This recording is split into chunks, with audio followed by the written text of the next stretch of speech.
Sevgi nima o'zi? Bu savolni ko'pchilik o'ziga ko'p marotaba bergan. Javoblar esa turlicha. Sen va mening sevgimiz yonib turgan gugurt donachalariga o'xshaydi.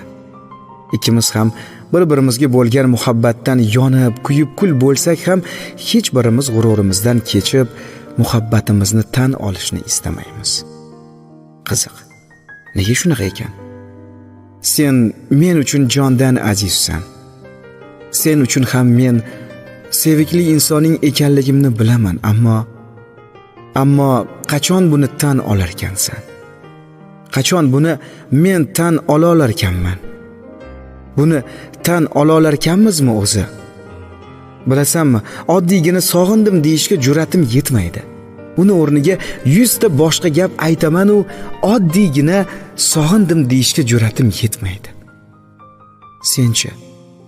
Senga nima xalaqit beradi? Nimani kutasan? Ertalabdan yomg'irga qarab sen haqingda o'yladim. Yomg'irlar seni menga eslatadi. Sog'inchimni kuchaytiradi. Muhabbatim bu yomg'irlar shivirida battar alanga oladi. Yonayotgan gugurt donachalari qachondir kuyib kulga aylanadi. Kulga aylanmaslik uchun qattiq harakat qilyapman.